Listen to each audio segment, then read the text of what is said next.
Hi hello friends, welcome to my channel. Friends, ఎవరైతే మా ఛానల్ని ఫస్ట్ టైం చూస్తున్నారో తప్పకుండా సబ్స్క్రైబ్ చేసి అలాగే వీడియో నచ్చితే తప్పకుండా లైక్ చేయండి. ఇక స్టోరీలోకి వెళ్ళినట్లయితే ఈ రోజైతే మీనాక్షి అయితే ఇక పార్వతికి అయితే గుండె పగిలే నిజాన్నైతే చెప్పబోతుంది.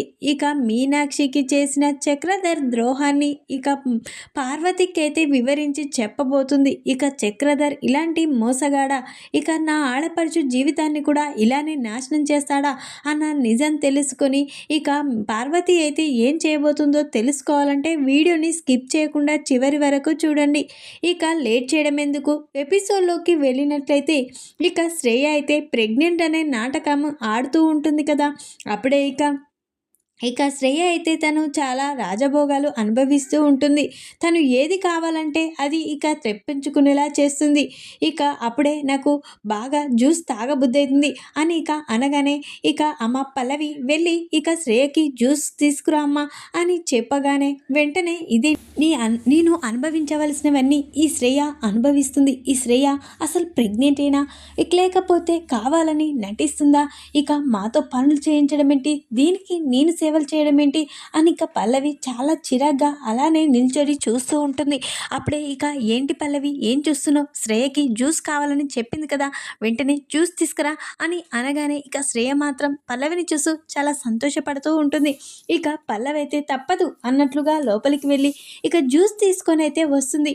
అప్పుడే ఆ జ్యూస్ని చూసి ఈ జ్యూస్ చాలా ఘోరంగా ఉంది, బాగోలేదు, వామిటింగ్ వచ్చినట్లుగా ఉంది, ఇది తాగుతుంటే అని అంటూ ఉంటుంది.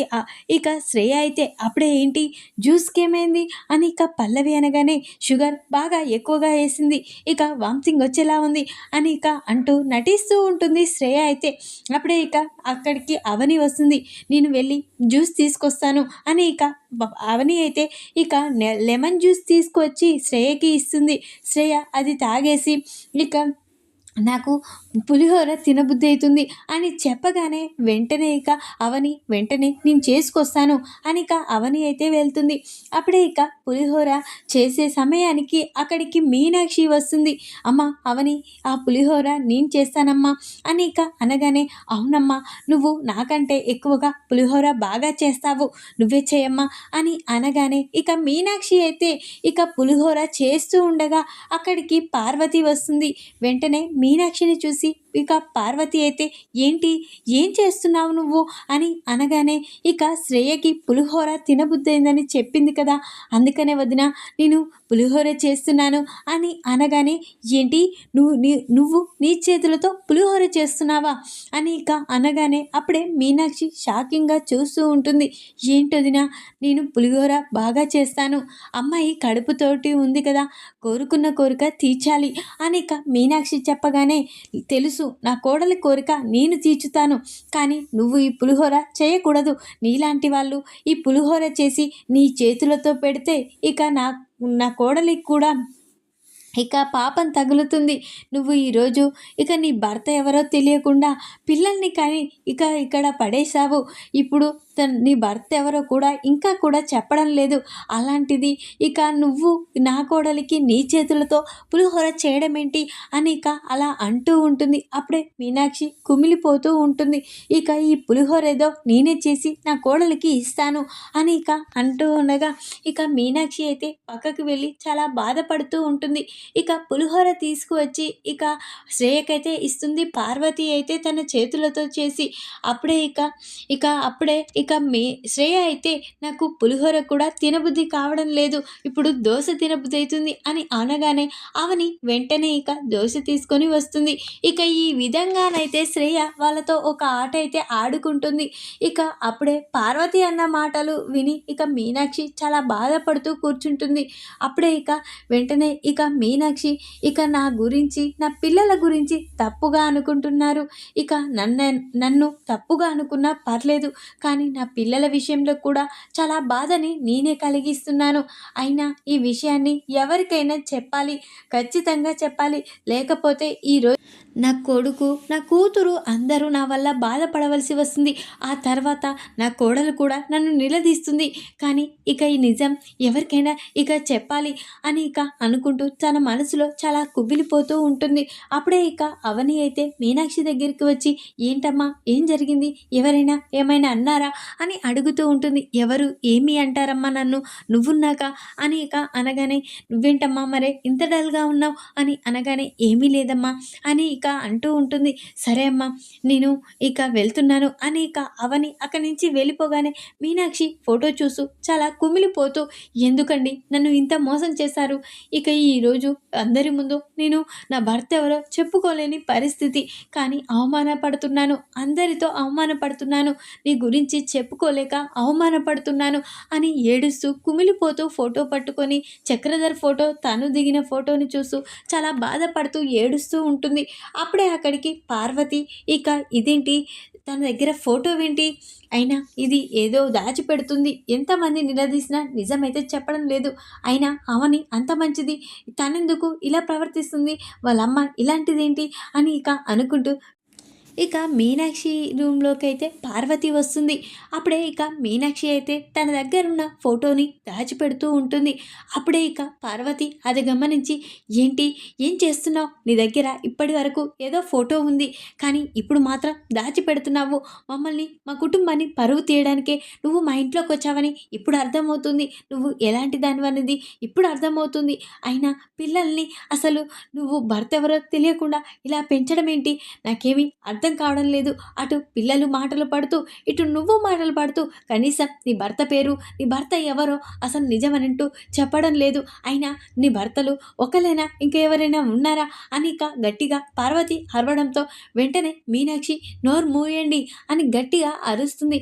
అప్పుడే పార్వతి, ఏంటి ఏం మాట్లాడుతున్నావు, నువ్వు నీ ఇంట్లో ఉన్నావా, నా ఇంట్లో ఉన్నావా, అసలు నువ్వు నన్నే ఎదిరించి మాట్లాడుతున్నావు అని అనగానే, అవును వదిన నేను నోరు జారాను, నన్ను క్షమించు, కానీ ఇలా మాట్లాడుతుంటే చాలా బాధ అనిపిస్తుంది అని అనగానే అప్పుడే ఇక ఒకసారి షాక్ అయిపోతుంది పార్వతి అయితే, ఏంటి కరెక్ట్గా మాట్లాడింది, నువ్వు ఎలాంటి దానివి అనేది నా నోటితో నేను చెప్పాను, కానీ నువ్వు ఇలా మా నోరు మీ అనడం నాకు మాత్రం నచ్చడం లేదు, ఇలాంటిది నా ఇంట్లో ఉండని అవసరం లేదు, అయినా నువ్వు బరి తెగించావు, ఇలాంటి దానివి నా ఇంట్లో ఉంటే నా పరువు కూడా పోతుంది, వెళ్ళు ఇక్కడి నుంచి వెళ్ళు, ఇప్పుడే నా కళ్ళకు కనిపించకుండా వెళ్ళు అని ఇక అంటూ ఉంటుంది పార్వతి అయితే మీనాక్షిని. అప్పుడే ఇక మీనాక్షి అయితే, వదిన ఇన్ని మాటలు పడ్డాక నిజమనేది నీకు చెప్పాలి వదిన, ఇక అందరి ముందు నేను చెప్పలేని పరిస్థితి, నువ్వు కూడా ఈ విషయాన్ని ఎవరికి చెప్పకూడదు, ఇప్పుడు ఆ నిజమైతే నేను చెప్తున్నాను అని అంటూ వెంటనే మీనాక్షి గడియ పెట్టొచ్చి, వదిన నీకు ఒక నిజం చెప్తాను, ఇక నన్ను నా పిల్లల్ని అవమానిస్తున్నారు కదా, ఈరోజు ఇక నా పిల్లలకు తండ్రి లేనని, నాకు భర్త ఎవరో తెలియదని ఈ విధంగా అందరూ నన్ను అవమానిస్తున్నారు, కాబట్టి నీకు నిజాన్ని చెప్తున్నాను వదిన అని అనగానే, ఇక ఆ నిజమేంటి చెప్పు అని ఇక పార్వతి అంటూ ఉంటుంది. అప్పుడే మీనాక్షి, ఇక నా భర్త గురించి నిజం చెప్పబోతున్నాను, నా భర్త ఎవరో కాదు, ఇక మన మధ్యలోనే ఉన్నాడు అని అనగానే ఒక్కసారి షాక్ అయిపోతుంది పార్వతి అయితే, ఏంటదిన ఏం మాట్లాడుతున్నావు నువ్వు అసలు అని అనగానే, అవును నా భర్త ఎవరో కాదు, నీ ఆడపడుచు భర్త చక్రధరే నా భర్త అని అనగానే ఒక్కసారే పార్వతి షాక్ అయిపోతుంది. ఏంటి ఏం మాట్లాడుతున్నావు, నా ఆడపడుచు భర్త చక్రధర్ నీ భర్త కావడం ఏంటి అని అనగానే అప్పుడే ఇక మీనాక్షి అయితే, అవును తనే నా భర్త, ముందుగా నన్నే పెళ్లి చేసుకున్నాడు, ఆ తర్వాత ఇక డబ్బు కోసం రాజేశ్వర్ని పెళ్లి చేసుకున్నాడు అని అనగానే ఒక్కసారి షాక్ అయిపోతుంది పార్వతి అయితే, ఏంటి ఏం మాట్లాడుతున్నావు, ఇక మా అన్నయ్యపై అంత పెద్ద నింద వేస్తావా, ఇక ఇన్ని రోజులు నీ తండ్రి ఎవరు, నీ భర్త ఎవరు అని అడిగాక కూడా ఎవరు నిజం చెప్పలేదు, కానీ ఈరోజు మాత్రం ఇంత పెద్ద నింద మా అన్నయ్య చక్రధర మీద వేస్తావా, ఇక నీలాంటి మోసం చేసేవాళ్ళు ఎవరు ఉండరు, రాను రాను ఇలా బరితెగించిపోతున్నావు అని ఇంకా అంటూ ఉంటుంది ఇక పార్వతి అయితే మీనాక్షిని. అప్పుడే ఇక మీనాక్షి, వదిన నేను నిజం చెప్తున్నాను, ఆ చక్రధర్ మామూలు వాడు కాదు, ఆస్తి కోసం నన్ను ప్రేమించి నా వాళ్ళకి దూరం చేసి నన్ను పెళ్లి చేసుకున్నాడు, నా పిల్లలకి తండ్రి అయ్యాడు, ఆ తర్వాత ఇక ఆస్తంతా నా పిల్లల పేరిట ఉందని తెలిసి ఇక నన్ను వదిలేసి నా నుండి దూరం అయిపోయాడు, ఆ తర్వాత నా చెల్లి రాజేశ్వరిని మోసం చేసి తనని కూడా డబ్బు కోసమే పెళ్లి చేసుకున్నాడు, కానీ ఇంతవరకు తన గురించి నిజం తను తెలుసుకోలేకపోయింది, కానీ అతను ఎలాంటి వాడో నాకు మొత్తం తెలుసు, ఇక ఈరోజు నిజం చెప్పవలసిన పరిస్థితి అని అనగానే పార్వతి ఒక్కసారి షాక్ అయిపోతుంది. ఏంటి, ఏం మాట్లాడుతున్నావు? మా అన్నయ్య అలాంటివాడా? మా అన్నయ్య నిన్ను పెళ్లి చేసుకోవడం ఏంటి అని అనగానే, అవును, మీ అన్నయ్య నన్ను మొదటగా పెళ్లి చేసుకున్నాడు, ఆ తర్వాతే రాజేశ్వరిని పెళ్లి చేసుకున్నాడు అని ఇక అనగానే, నేను నమ్మను. అయినా మా అన్నయ్య అలాంటి తప్పు చేయడు, మా అన్నయ్య గురించి నాకు బాగా తెలుసు అని ఇక పార్వతి అంటూ ఉంటుంది. కావాలంటే ఇక చక్రధర్ నేను దిగిన ఫోటో నా దగ్గరుంది చూడు కావాలంటే అని ఇక పార్వతికైతే ఇక మీనాక్షి చక్రధర్ దిగిన ఫోటోనైతే చూపిస్తుంది. వెంటనే ఆ ఫోటోని చూసి ఇక పార్వతి ఒక్కసారే షాక్ అయిపోతుంది. ఏంటి, ఈ ఫోటో ఏంటి అని అనగానే, అవును, నేను చెప్తున్నాను వదిన, ఇది నిజం. నా భర్త చక్రధర్, తనే నన్ను మోసం చేసి పెళ్లి చేసుకున్నాడు. ఇక ఇదంతా కావాలనే చేశాడు. ఆస్తి కోసం నన్ను పెళ్లి చేసుకున్నాడు. ఆ ఆస్తి నా పేరిట లేకుండా నా పిల్లల పేరిట చేశానన్న కోపంతో నన్ను వదిలేసి రాజేశ్వరిని పెళ్లి చేసుకున్నాడు. ఇదంతా నిజం. కావాలంటే ఈ సాక్ష్యం చూసావు కదా, ఇప్పటికైనా నమ్మదిన. నా భర్త చక్రధర్, ఇక నుంచి నన్ను ఎవరు నిందియొద్దు. అందుకనే ఈ నింద నా పిల్లల మీద కూడా పడకూడదు. అందుకనే నేను ఆ పిల్లలు ఇంకా ఇంకా అనుభవించకూడదు ఈ బాధని అని నీకు నిజం చెప్తున్నాను వదిన.